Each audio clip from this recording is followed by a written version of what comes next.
আপনারা সবাই অবগত আছেন যে গত 21শে জুলাই ঢাকার মাইলস্টোন কলেজে একটি মর্মান্তিক বিমান দুর্ঘটনা ঘটে, যার পরিপ্রেক্ষিতে দেশের বেশ কিছু কোমলমতি শিশু, অভিভাবক, শিক্ষিকা এবং একজন বৈমানিক নিহত হন। তাদের মধ্যে একজন অন্যতম হচ্ছেন আমাদের সম্মানিত ম্যাডাম, যিনি মাইলস্টোন কর্মরত ছিলেন বিগত 5 বছর ধরে, মাসুকা বেগম নিপু ম্যাডাম।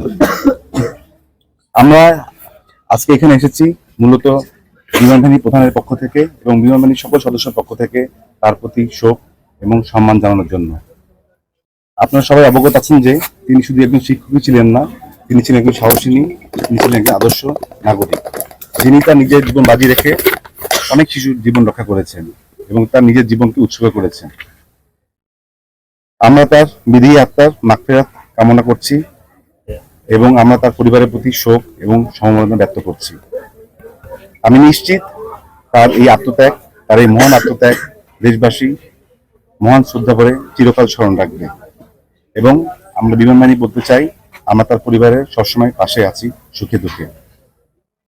আপনারা সবাই বিধি আত্মার জন্য দোয়া করবেন, আল্লাহ যেন তাকে শহীদের মর্যাদা দিয়ে জান্নাত পুরস্কার হিসেবে দিয়ে থাকেন।